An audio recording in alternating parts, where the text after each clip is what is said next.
జనసేన అధ్యక్షుడు deputy CM Pawan Kalyan తనపై నమ్మకంపై ఇచ్చిన పదవికి వన్నె తీసుకుని వచ్చే విధంగా పనిచేస్తానని ఆంధ్రప్రదేశ్ పౌర సరఫరాల సంస్థ చైర్మన్ తోట సుధీర్ పేర్కొన్నారు. ఆంధ్రప్రదేశ్ పౌర సరఫరాల సంస్థ చైర్మన్ గా బాధ్యతలు స్వీకరించేందుకు విజయవాడకి జనసేన నాయకులు, కార్యకర్తలు, కుటుంబ సభ్యులు, స్నేహితులతో కలిసి భారీ కారు ర్యాలీగా తరలి వెళ్లారు.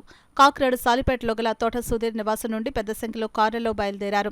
విజయవాడలో కానూరు రోడ్లో గల రాష్ట్ర పౌర సరఫరాల సంస్థ కార్యాలయం చేరుకున్నారు. అక్కడ చైర్మన్ ఛాంబర్లో రాష్ట్ర మంత్రి నాదెండ్ల మనోహర్ ముఖ్య అతిథిగా పాల్గొని చైర్మన్ తోట సుధీర్తో ప్రమాణ స్వీకారం చేయించి శాలువా కప్పి పుష్పగుచ్చం అందించి శుభాకాంక్షలు తెలియజేశారు. అదేవిధంగా తోట సుధీర్ దంపతులు కుమార్తెను, స్నేహితులు, నాయకులు సత్కరించారు.